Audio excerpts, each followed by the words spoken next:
Welcome everyone to this very interesting webinar. Thank you for coming, all our attendees. It's necessary you to know that we have interpretation, so feel free to change into Spanish or into English. And yes, this is a very, very special webinar because Publish What You Found will introduce to the Global Alliance for Care their research about where is the money for care. So we are very, very glad. The Global Alliance for Care is a global community to co-create, to collaborate, and to share experience and best practices about around care. So Publish What You Found is an excellent example of what we can do within the framework of the Alliance, and how can we share practices and research within the framework of this Global Alliance for Care. So I'm gonna give the floor to Sally Paxton. She is one of the coordinators of this research, and very, very welcome, Sally. Thank you very much to introduce this very important research about where's the money around care. Great. Thank you very much, Fernanda. We at Publish What You Found are very excited to be here and to present our findings, and I want to thank everybody for joining our session. It is recording, so we will be able to share it afterwards for those who may not have been able to join us. What we're doing today is to track the funding for unpaid care. I am Sally Paxton. I'm the U.S. representative to Publish What You Fund, and we have a great panel here today. I will do a short introduction of the project, and then Alex Farley-Kiwanuka will run through our findings, our methodology, some of the particular trends and gaps that we found. And then we're going to have two experts talk about their reflections on the research. Alejandro Diber from the UN Women and Milienne de Leon, an expert from the Global Alliance.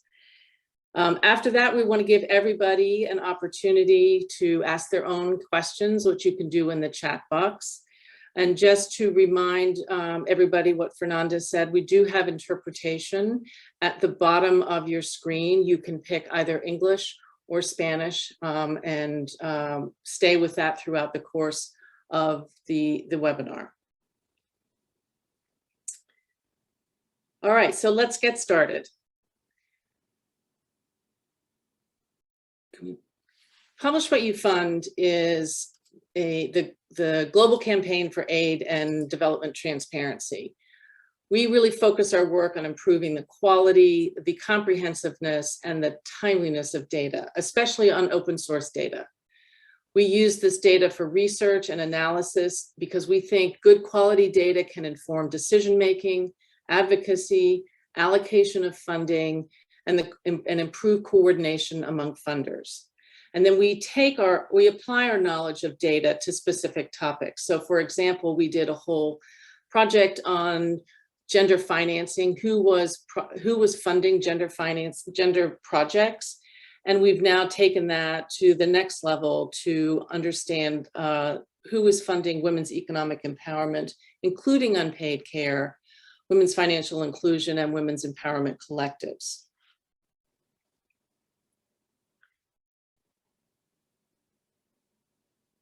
I'm going to talk for a minute just about our WE project overview and then turn it over to Alex. In October 2020, with support from the Bill and Melinda Gates Foundation, we initiated a project to track international funding to WE, and that ended up including unpaid care, as we'll explain later. It also included women's financial inclusion and women's empowerment collectives, as well as assessing the gender integration among donors. Our objective was to produce and pilot a replicable country-based approach to tracking international funding to WE. In the course of doing this, we partnered with the International Center for Research on Women to develop and refine the methodology. We did considerable consultations, not only on the methodology, but on the definition of WE. And we did this through looking at three focus countries, Kenya, Nigeria, and Bangladesh. We have in our research tried to map a very holistic picture of international funding to these three areas using project level data published by donors to centralized reporting platforms. This includes funding from bilaterals, multilaterals, DFIs, and philanthropic organizations. We focused on the years 2015 to 2019 as that was the most recent set that we could get where all four data sets were complete. We also partnered with CSOs and think tanks in each country to conduct a similar assessment assessing national funding for women's economic empowerment. And you can find that report separately for each of these countries. Yesterday was a big day for us. We published our 12 country reports to track national and international funding, and Jamie has just put the link to that in the chat. The reports outline funding trends, which aspects of we received the funding at a country level, which groups of women are targeted, and gaps in funding. There is lots of very, very granular information in our reports. Early on in the project, and really why we are here today, was the demand for data on funding to unpaid care. This was particularly demanded in light of COVID-19. Unpaid care is a critical component to WE. So we decided to conduct an additional analysis looking again at our three focus countries of Kenya, Nigeria, and Bangladesh. So the project, as Alex will go into in a little more detail, the project really focused on those projects which we had already identified as WE projects and then identified as having a focus on unpaid care. We would like to, that's not to diminish paid care. We think that's also important. It was just within the capabilities and time frame of our program, our project, that we had to limit ourselves to unpaid care. Alex is going to walk you briefly through our unpaid care work. Then we'll, as I said before, we'll hear from our two experts and then allow you to come in with your questions for about 20 minutes. We really very much looking forward to hearing what your comments are, what your questions are, and where you think this work might go. Now let me turn it over to Alex. Thanks, Sally. So in our efforts to track funding to unpaid care, we utilized the Care Policy Scorecard.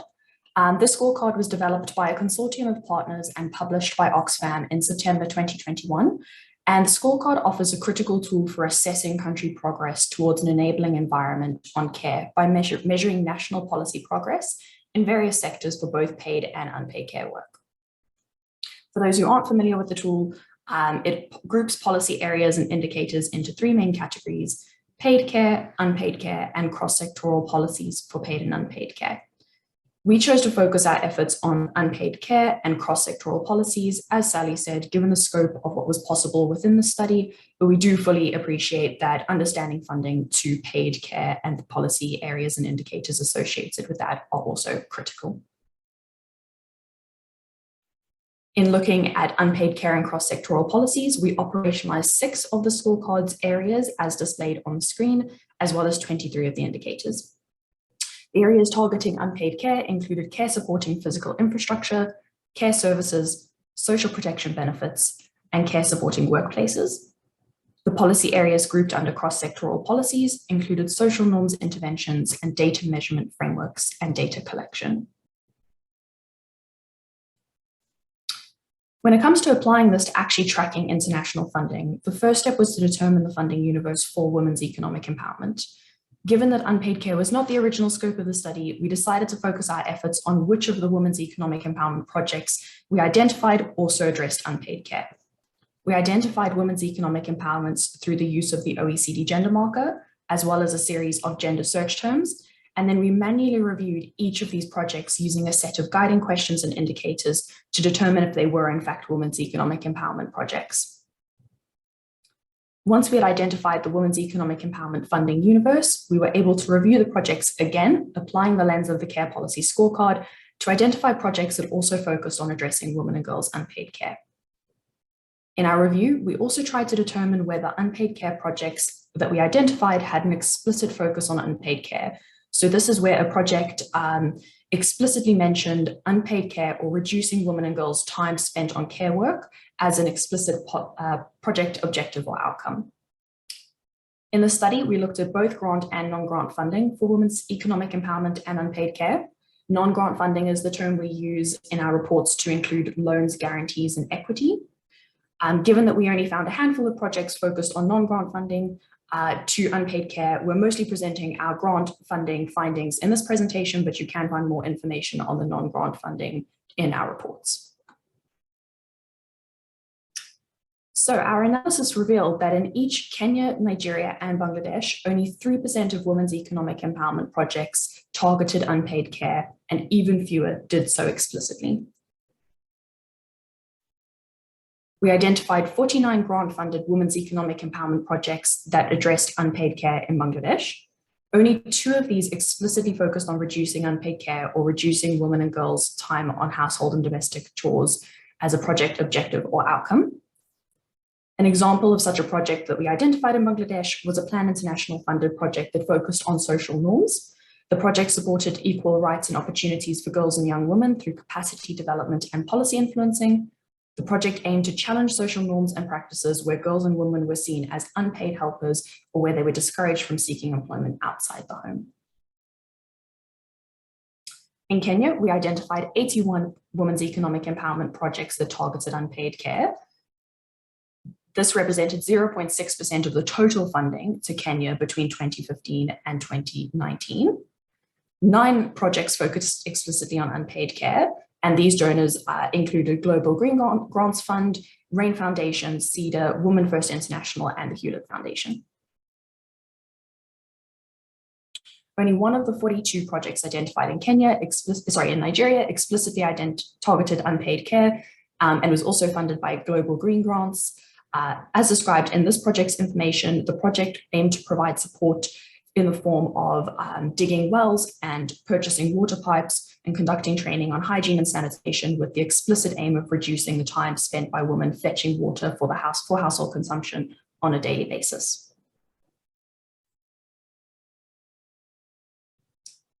When we map these projects against the 6 policy areas adapted from the Care Policy Scorecard, we get a more nuanced picture of how international funders are targeting unpaid care. In the case of all 3 countries, Bangladesh, Kenya, and Nigeria, care services were the most commonly targeted policy area.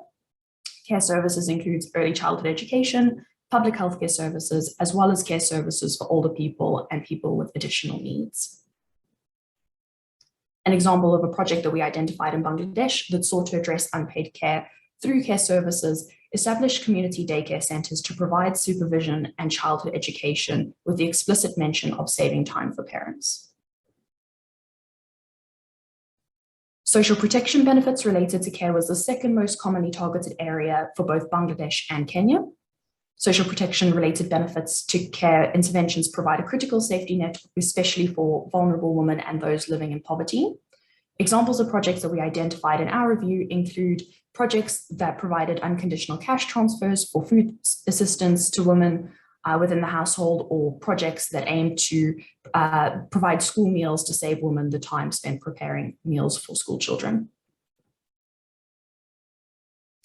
When we look at Nigeria, we see quite a different picture when it comes to early childhood education between 2015 and 2019, as we did not identify any projects, internationally funded projects targeting that area during this time. Across all 3 countries, there are a few gaps to point out. Care supporting workplaces, which includes on-site childcare, paid sick or parental leave, and flexible working, appear to be a gap in all 3 countries.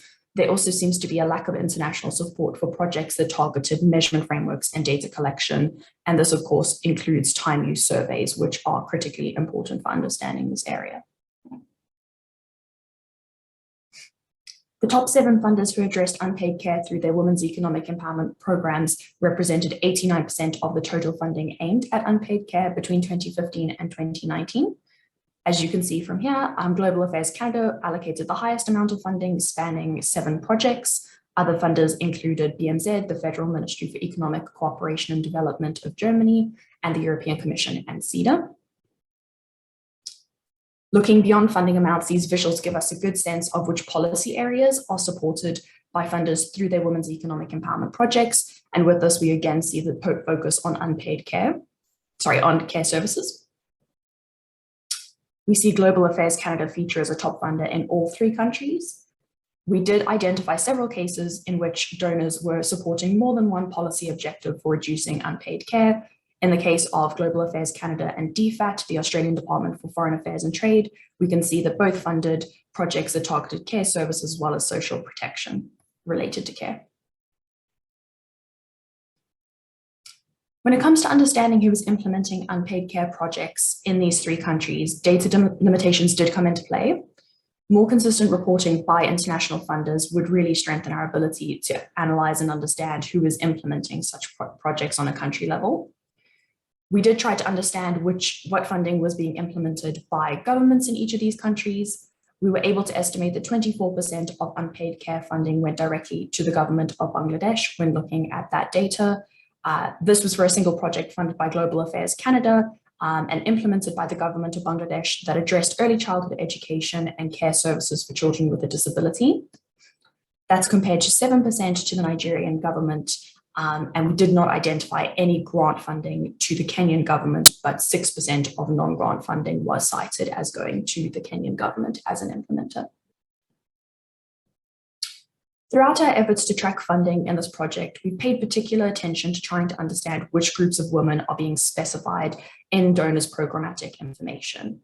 Identifying the specific group or groups of women that funding is intended to support greatly enhances our ability to identify gaps in funding and to address the differential needs of women, given that economic empowerment and access to resources are shaped by intersecting discriminations. We paid particular attention to this when manually reviewing all the projects and identified that in all three countries, girls and adolescents were the most commonly cited group when it came to international funding for unpaid care projects. In Bangladesh, which is the example shown on the screen here, we can also see that this was followed by terms such as poor and refugee women. In Bangladesh in particular, we can clearly see the humanitarian context featuring in funding for unpaid care, as well as women's economic empowerment more broadly. Given the time frame and data considerations, we have only a limited ability to analyze funding to unpaid care that also included a response to the COVID-19 pandemic. To do this, we used IRT data from 2020 to 2021, and we were able to see a few of the projects that targeted both women's economic empowerment and unpaid care, as well as COVID-19. In Bangladesh, we found that approximately 12% of the grant projects for unpaid care also had a COVID-19 element.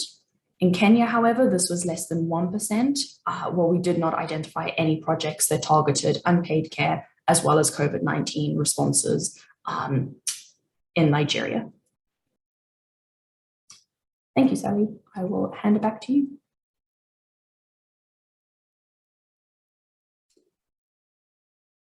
Great, thank you, Alex. Thank you very much for that. We're now going to turn to our discussants.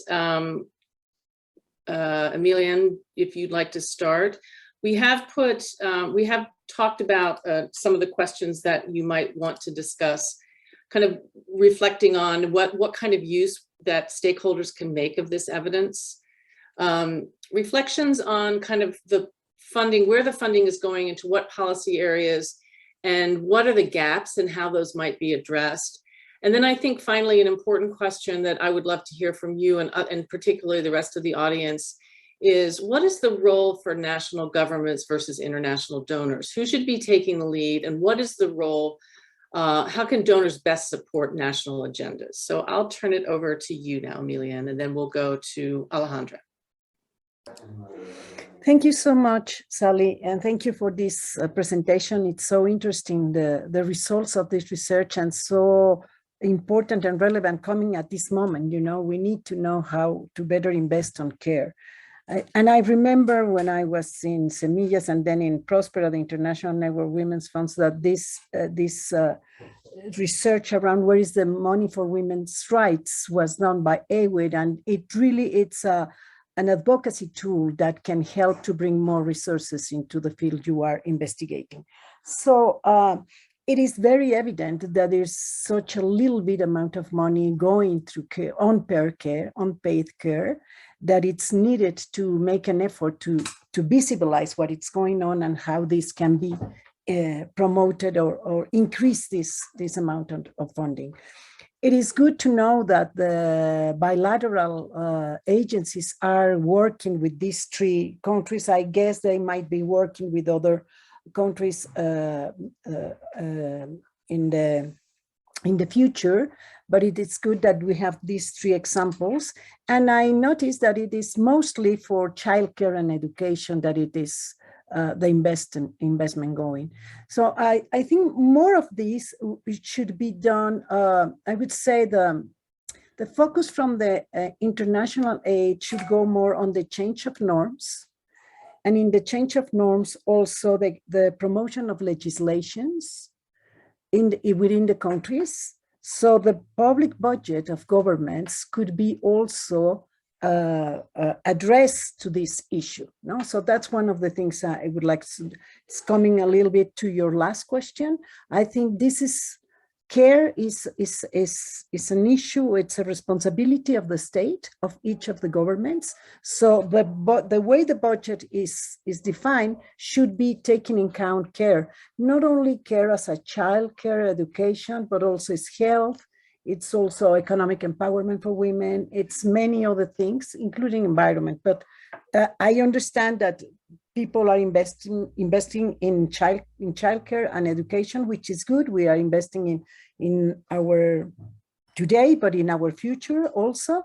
But it is needed how we free the time of women so they can do other things in the economic sphere. And also, how can we identify if they become caregivers, more, I would say, more professional caregivers, and that's another area where government should be investing, and also the international aid. How do we support them to create cooperatives or communitarian businesses that could really help to dynamize the economy within this issue? Because on the contrary, if we don't do that, we can be going to the privatization of the services, you know, because many of the governments won't be able to do it. So how the international aid could support a movement of bringing women that are already caregivers, some of them are already paid. We have unions in the Global Alliance for Care, we have ICRW, we have other WIRU Commission and other organizations of caregivers that should be able to create better conditions for them. And that's another level of support from the international aid. It's not only giving services, this is a right of people to care and to be cared. Yes. So how do we exercise this, and how do we? Just to give an example on how governments could work on this, the Mexico government through the National Institute of Women is working closely with the UN Women, looking at how you can create the analysis of the budget, of the government budget, where you can allocate specific amounts for care, and in a transversal way. So it's going through different aspects of society. Care is something that it's very holistic. And it is also the other thing that government should be thinking is, we are not asking to do care just everything and in a once, because it's too much and there's no budget that could be, but it is a progressive way of investing. And you can invest in infrastructure, but you can invest also in the people, and you can invest in campaigns, in many things. You can invest in campaigns of redistribution of the care among the families, among the communities. You know, there's many layers where the governments could work, but there's another sector that should be taken in account, and I think it's the corporate sector. And it is not only within their employees, which is many of the international companies are already getting these care policies, but it's also with other companies they are working around the world. So how they can support that, how they can give some aid to that, give some, let's say, philanthropic entities created from the corporate sector to support these or other corporations, because that's one of the big the big problems we have. You know, the international organization or enterprise is doing well at the US, at Europe, even in some countries like Mexico might be. But when you go to poor countries where there is a lot of what we call maquiladoras, inbound plants, whatever, and there is no rights, there's no social benefits, there's nothing, how do you integrate this care, you know, in the field of the corporate sector within all the facilities you are working around the world? So that's why I'm saying it is the bilateral aid, of course, the philanthropic institutions also, they can support at the civil society sector, because we need more support to advocate towards care and care policies and care budgets, care legislations. There's the level of the governments, the national governments, and there is the level of the corporate sector, not only at the local level, but also at the international level. I would say those are my comments that I hope it can help on this. Thank you so much, Sally. Thanks, Emilia. And it's good to hear kind of some different perspectives and also some of the different players and what their roles and responsibilities might be so that everybody can be contributing to this. Okay, Alejandra, we're going to go to you. Alejandra's from UN Women, and I think she's, in addition to some of the reflections that we've outlined in the kind of the opening questions, she's also going to talk about some of the most recent research at UN Women on impact and cost. So, Alejandra, the floor is yours. Muchas gracias y muchas gracias por invitarme. Y primero que nada, pues felicitarles por esta investigación que sin duda da un primer panorama muy importante respecto a lo que ya existe, ¿no? Y creo que eso es lo primero que yo rescato, que tenemos que tener muy claro que no estamos empezando de cero, ¿no? Es fundamental realizar ejercicios como estos en los diferentes países que nos permitan identificar lo que ya existe y asegurar que podemos construir sobre esto, identificando y cubriendo las brechas, aprovechando las capacidades que ya existen a nivel local y de país para promover la corresponsabilidad en el trabajo de cuidados. Es algo que hemos hecho también aquí en México y en donde justamente estas acciones, por ejemplo, pilotos de servicios de cuidado que se basan en estos análisis han sido identificadas como buenas prácticas. Hay grandes áreas de oportunidad, por supuesto. Hemos visto que el financiamiento destinado al trabajo de cuidados no remunerado en estos países y en otros, por supuesto, me atrevo a decir, es mínimo, y probablemente esto esté relacionado al poco reconocimiento que tiene. Y pues en ese sentido reiterar la importancia de poder financiar sistemas integrales de cuidados que incluyen, por un lado, los servicios de cuidado, poder poner recursos en la profesionalización del trabajo de cuidados, en la gestión del conocimiento e incluso en acciones que promueven los cambios socioculturales necesarios que nos lleven a esta corresponsabilidad, ¿no? Entre el Estado, entre el mercado, las comunidades, las familias, los hombres y mujeres. Las modalidades de financiamiento hemos visto son muy variadas y, sin embargo, yo lo que quiero mencionar también es que es fundamental que, con base en identificar justamente esto que ya existe, o sea, qué es lo que ya se está financiando y cuáles son las poblaciones que necesitan recursos, es que se pueden dimensionar también los montos de inversión requeridos que deben sumarse a esto. Y pues bueno, en ONU Mujeres, en colaboración con la Comisión Económica para América Latina y el Caribe, en articulación con el Instituto Nacional para las Mujeres, hemos desarrollado una metodología y un simulador para estimar los costos y retornos de inversión en servicios de cuidado para población infantil y para personas adultas mayores. Es una herramienta que es fundamental para la toma de decisiones, con las que se pueden definir distintos escenarios de cobertura, de progresividad, de inversión en servicios de cuidado, y que además, muy importante, estima el impacto de lo que tiene esta inversión en la generación de empleos, en el Producto Interno Bruto e incluso en los ingresos fiscales, ¿no? Esta metodología primero define cuál es la población objetivo, estima la demanda potencial de cuidados, la progresividad en la atención de esta demanda potencial. En segundo lugar, define la oferta de servicios de cuidado, la estimación de los costos de cada uno de estos servicios y confecciona un sector sintético, ¿no?, de estos servicios. Y cuando digo servicios de cuidado, otra vez estamos con base en ese primer paso de estimar cuál es la demanda, estamos pensando en la primera infancia, es decir, niños y niñas de 0 a 4 años, para población infantil de 5 a 14 años y población mayor en situación de dependencia.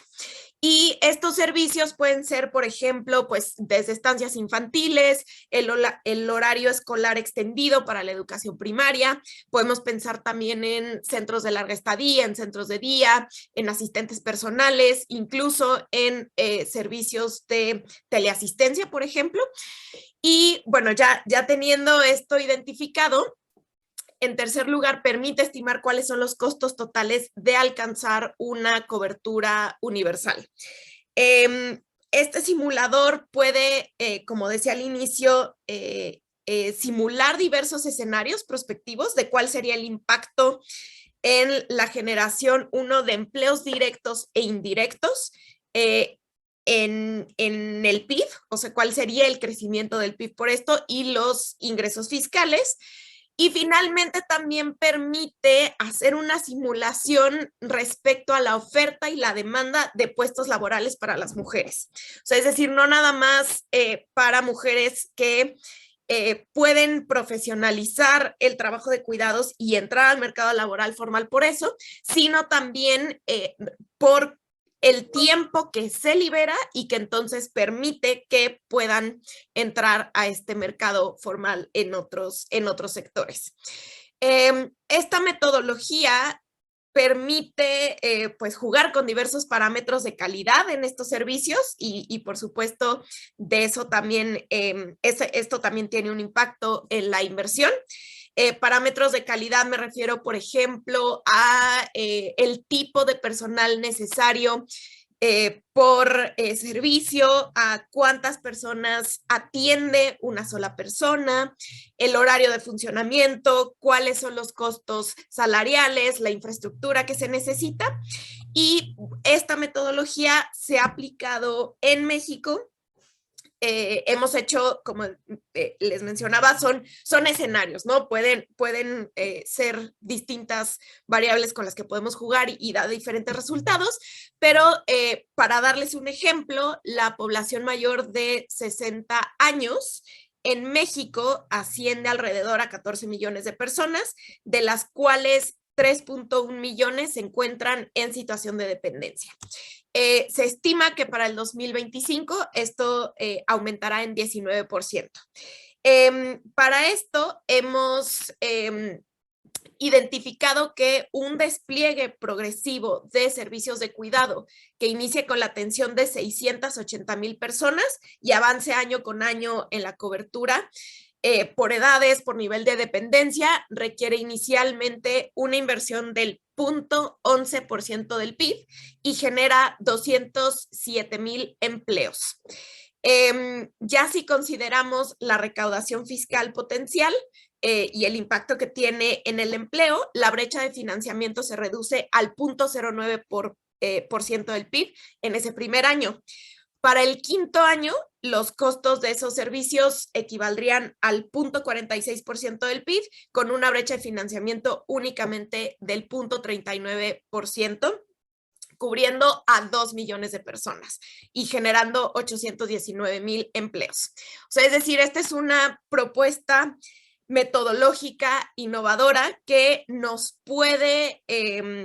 que funciona para tomar esas decisiones y que además, pues ya siendo aplicada, nos ha llevado a concluir que esta inversión en servicios de cuidado es viable económicamente y que además genera una triple ganancia, ¿no? Un triple dividendo, como decimos. Uno, que contribuye al bienestar de las personas. Dos, permite la creación directa e indirecta del empleo de calidad y facilita la participación de las mujeres en la fuerza de trabajo. Y en tercer lugar, que supone un retorno de ingresos para el Estado vía impuestos y cotizaciones y también una mayor renta para las familias y las personas. Esta metodología es replicable en otros países y además puede ser aplicada a nivel local en un determinado territorio dentro del país. Entonces, bueno, es algo que ponemos a disposición, por supuesto, de todas y todas y todos, pero como mencionábamos, pues lo importante justamente es tener esta base que se ha presentado actualmente de qué es lo que ya existe, qué es lo que está financiado, qué tipo de servicios, qué poblaciones están cubiertas y sobre eso esta herramienta puede ser clave para definir esa inversión que se requiere hacer de manera adicional. Muchas gracias.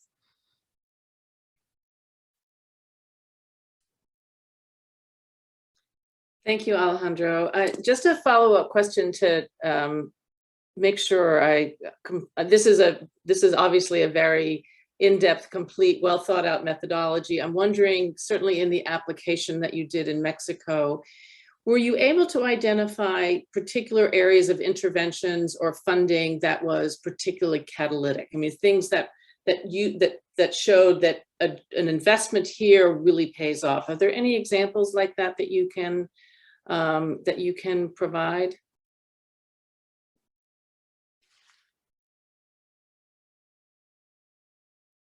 Oh, I think I think we need to unmute her. Sí, sí, gracias.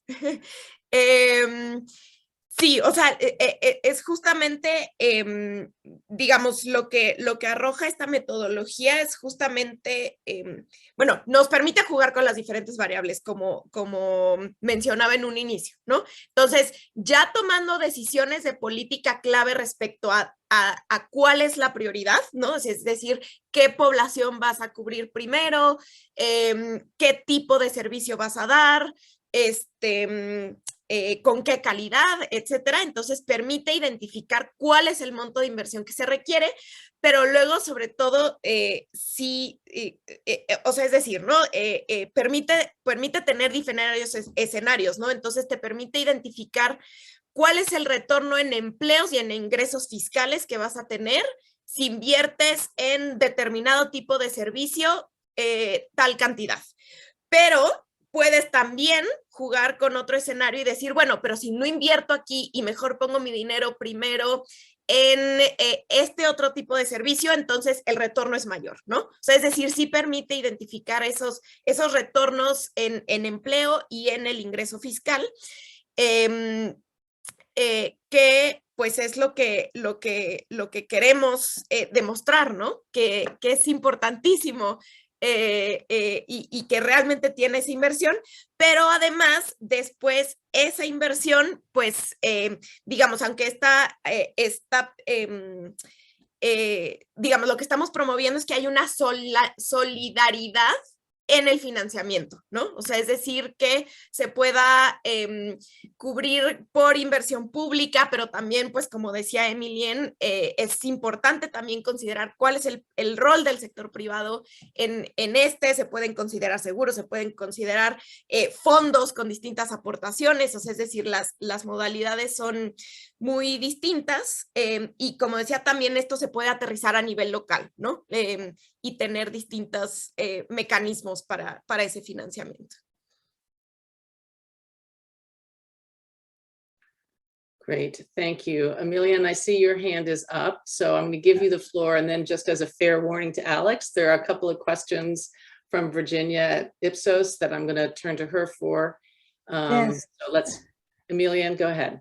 Yeah, just to add that for the National Institute of Women and with this estimation of cost that Alejandra was talking, and it has been useful, it is very clear that the childcare, but the childcare is not only like, let's say, the daycares for small children, it's also the school, the longer, lo voy a decir en español para decirlo mejor, si las personas se cambian al inglés, lo voy a agradecer, pero algo que se requiere para que las mujeres puedan entrar de mejor manera al mercado laboral es liberar su tiempo. Y uno de los tiempos en el que las mujeres invierten más es el cuidado de los hijos y la familia. Entonces, guarderías de horario extendido, escuelas de horario extendido que en la Ciudad de México ya existían, ahora se han reducido, pero parece ser que el año que viene se vuelven a ampliar, son muy importantes como políticas de cuidado. Y por supuesto, ahí hay una inversión del Estado que hacer, pero también una inversión del sector privado en términos de cómo apoyar a las mujeres que trabajan con ellos y cuyos hijos salen a las 2 de la tarde o a las 3 de la tarde y trabajan de tiempo completo. Sabemos que la deslocalización laboral ha permitido que muchas personas trabajen desde sus casas, pero eso no es una solución total, es una solución muy parcial, y entonces sí hay que invertir en aquellos aspectos donde las mujeres ocupan más tiempo, sobre todo si la pregunta es cómo liberamos el tiempo de las mujeres, cómo las mujeres se integran mejor en la economía. Solo agregar eso.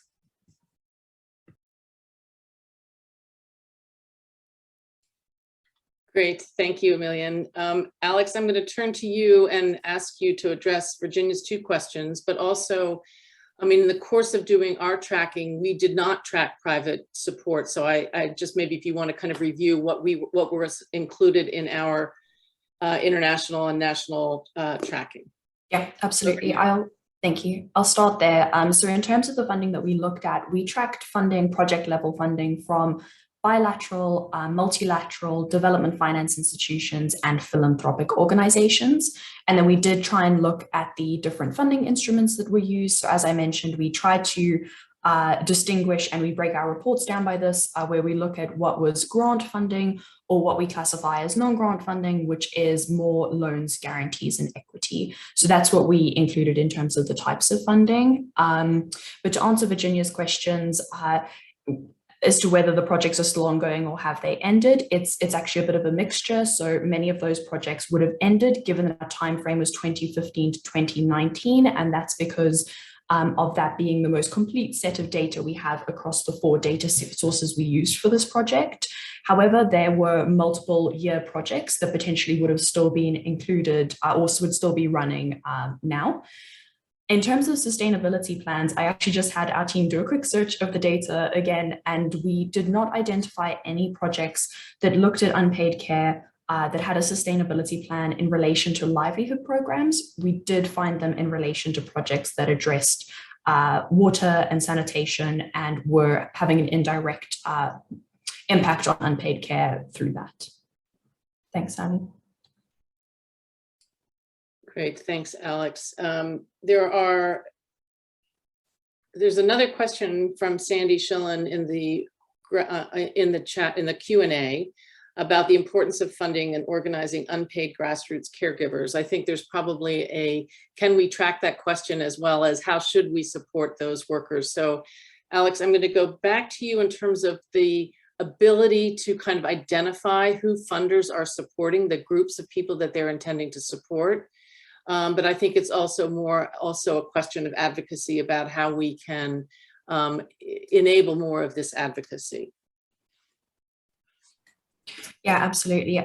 So we went to great lengths to try and identify which groups of women funders were actually specifying in their data, because as we understand it, and from previous work we've done at Publish What You Fund, that's not an area that is too often looked at. And because we had a methodology that manually reviews every single one of these projects and the project descriptions and detail that international funders provide, one of the steps that we took was to also try and identify which groups of women donors were specifying where they did so. So we've collected data on how many of the projects for women's economic empowerment, and then specifically for unpaid care, actually specify a particular group of women. And we've tried to provide that analysis in the reports that were published yesterday, so that we can give a better sense of where donors are specifying a particular group of women in their programming and what potential gaps there may be. As I mentioned earlier, this is not an area that all donors report to well right now, and it's specified not in a consistent field, but more in the detail that they provide. So the more detail donors can be providing in terms of which group a particular project is aiming to support, the more robust data we'd be able to generate on who unpaid care funding is actually targeting. Thanks. And over to either Alejandra or Emilienne, if you had any further comments you wanted to add to Sandy's question. Yeah, I think she's absolutely right. We need to go and see the caregivers organizations and unions and how their rights and benefits and how they are working, you know. So I think when we are talking about unpaid care, it's around all the work women are doing in the homes. But we need to also focus on paid care, that it's not well paid and it has no rights at all. So how do we tackle both? So I think if you can integrate in your research, how is this going to be integrated into social policies? So if I'm saying, for example, cooperatives, well, okay, cooperatives, but the employees of a cooperative, can they have the social benefits that the state can give? Or are they like, you know, freelancers? Because that's what has been happening with this economy. All the people that are working has no benefits, the majority, it's just a few. It's more or less the ones who are, let's say, in a formal work, the way it says, at least in Spanish, trabajo formal, while we are all formal people, you know, and we have all formal jobs. The thing is that we don't have the benefits. We are not receiving social security, pensions, all the package of social benefits. And I think in the case of caregivers and care workers, that's the case. And I think we need to make, and I think Marieke was also asking this question from I2, I think we need to promote these dialogues that UN Women could be part of it, not only UN Women, ILO should be part of it, because this is about rights and labor rights, where people can understand how to better pay. No, and we have, for example, the domestic workers. No, there's a sector that has no benefits. In Mexico, we have a new legislation that is proactively promoting that the employers pay the benefits for the domestic workers, but it's still insufficient. So we need to work more on that. So how to fund this? I think mostly the bilateral aid should look at who is this sector, how to support and promote them, because we also need to have a sector that is giving quality services, and they are organized. So if you support that organization and if you support the best way of working and having all the benefits and labor rights, it will be better. It will be like building a healthy economy, a healthier economy. That's what CARE is also promoting. No, if you want healthier economies, you need to invest on care. But it's not only on paid care; it's also on the sector of very bad paid care. I would say that. Thank you. And we have a comment. Apologies if I mispronounced your name, Shawkat. Oh, sorry, Alejandra, did you want to come in, please? Sí, solamente si puedo complementar, para nosotros en Nono Mujeres y en México definitivamente es clave poder trabajar con sindicatos, ¿no? y con grupos de mujeres organizadas, cuidadoras. Actualmente tenemos una iniciativa en conjunto con OIT, en donde estamos justamente promoviendo el trabajo decente de trabajadoras del hogar y cuidadoras remuneradas, ¿no? No nada más el trabajo no remunerado. Y esto lo estamos haciendo, por un lado, apoyando y proveyendo asistencia técnica al Poder Ejecutivo, al Poder Legislativo, para fortalecer la implementación del convenio 189 aquí en México. También incluso la implementación del convenio 190 que ha sido recientemente ratificado por México, porque sabemos que específicamente la violencia en este tipo de trabajo es un tema muy importante en México y una preocupación muy particular de los sindicatos de trabajadoras remuneradas aquí en México.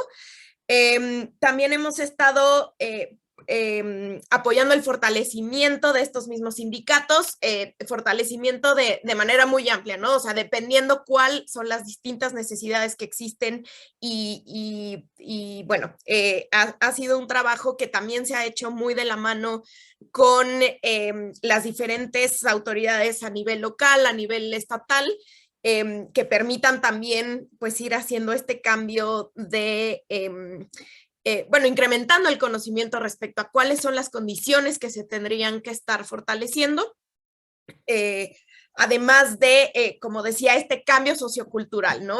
Entonces hemos implementado, por ejemplo, algunas campañas donde se habla de la importancia de que sea un sector formal, de que se cumplan derechos laborales de trabajadoras y cuidadoras remuneradas, y por supuesto también apoyando la profesionalización de este trabajo, ¿no? Solamente como un ejemplo de lo que hemos hecho en conjunto con sindicatos aquí en México.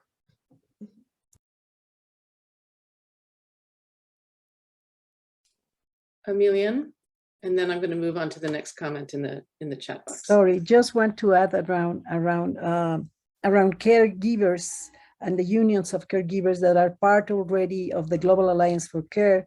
We are co-organizing with them an encounter among caregivers that it will have also a kind of an ending of that encounter is willing to bring governments and allies like philanthropic sector and even bilateral agencies to understand what is the problematic and how it can be solved. So these kind of dialogues can be the initial point. So the Global Alliance for Care is working with Wider Commission, but also will we work with ITUC and the other organizations that are part of Global Alliance for Care, just to add that.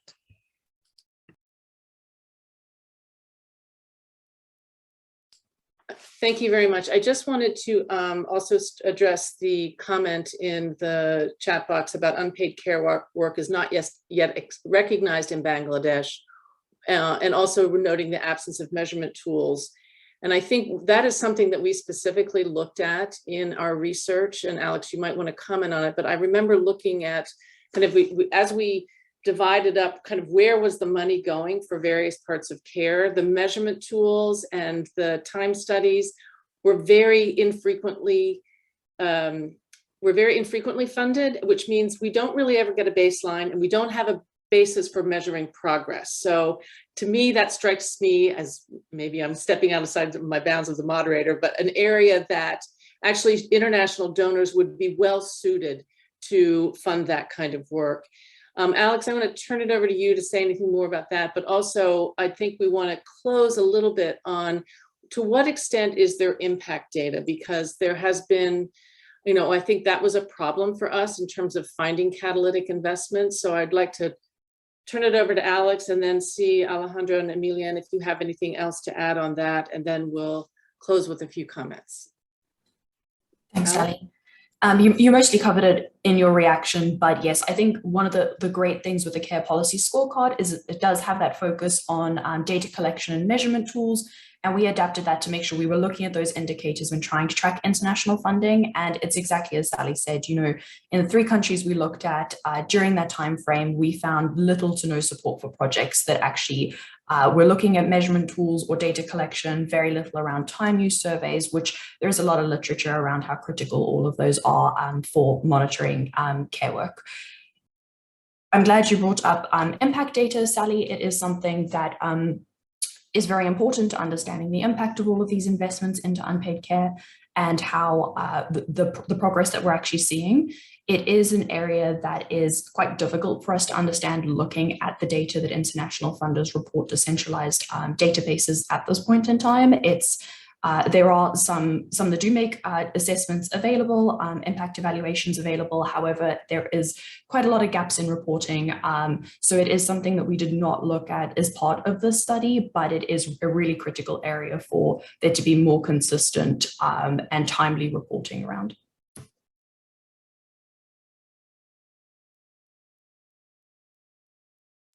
Sorry, I have to unmute myself. Yeah. Emilian, and then Alejandra. I agree with you, Sally, and with Alex. This is a field where we need to invest, or people needs to invest, especially the international aid, the bilateral and multilateral. We need to have a baseline. It is not possible to analyze the growth or the gaps or the needs if we don't have the baselines at the national level mostly.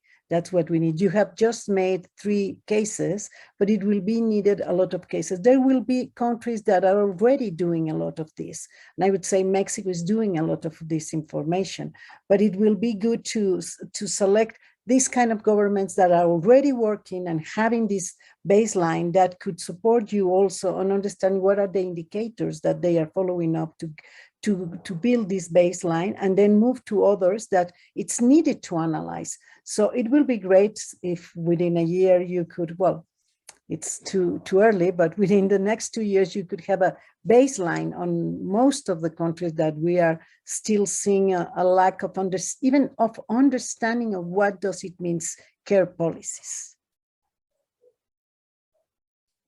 Thank you. And Alejandra, any thoughts on impact and some of the measurement tools that we've talked about here?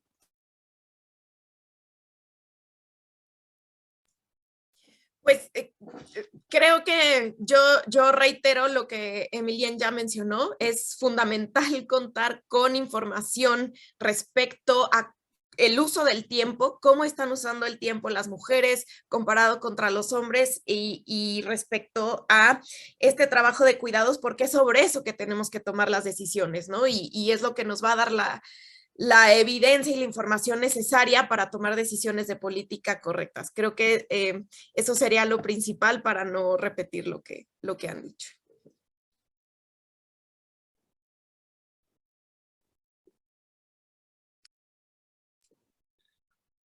Great, thank you. And I think we're almost out of time. There is one question, perhaps we can find a way to address it outside of the kind of after the webinar, and also thank you for the information on the ILO report, ILO being one of my former employers, so quite familiar with the work that they do.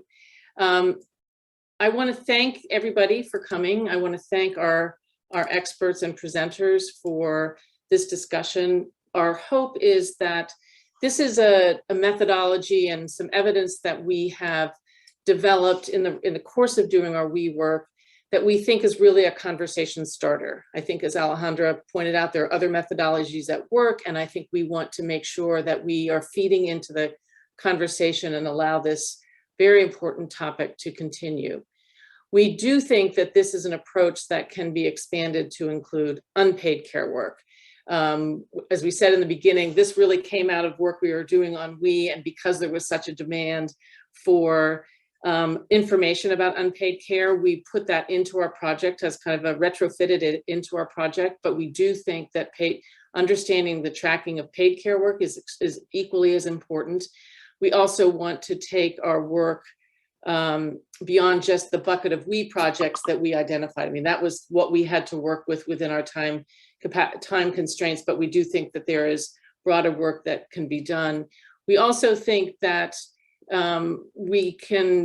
there's value in updating our analysis. As we said at the beginning, we used 4 different databases, and that did cause us to use a time frame that probably isn't as helpful for unpaid and paid care work as it should be. 2015 to 2019 really is pre-pandemic. It doesn't keep it as up to date as we'd like to do, but we think we can do this work using IATI data, which is the most current, and I think allow us to give up-to-date information, which allows us to make, I think, better decisions, make more timely decisions. I think we could do this through a global lens. We could look at kind of top donors and where they're putting their money. We could also do what we did here and look through a country lens. I think all of this to some extent on the resources we have available, but we do think there is more work that can be done that would be quite valuable to adding to the contributions that we can make towards women's economic empowerment and women's paid and unpaid care. I want to thank our experts. I think that you guys have done a great job to have a very rich discussion. I want to thank also personally the entire Publish What You Fund team that did this work, including Jamie, Alex, and Afram, who were the ones most responsible for doing the research on unpaid research and analysis on unpaid care. We would love to hear from you. We would love to hear from you about any comments, ideas, reflections, and questions. I also would be remiss if I didn't thank ICRW for their contribution to the unpaid care work that we did.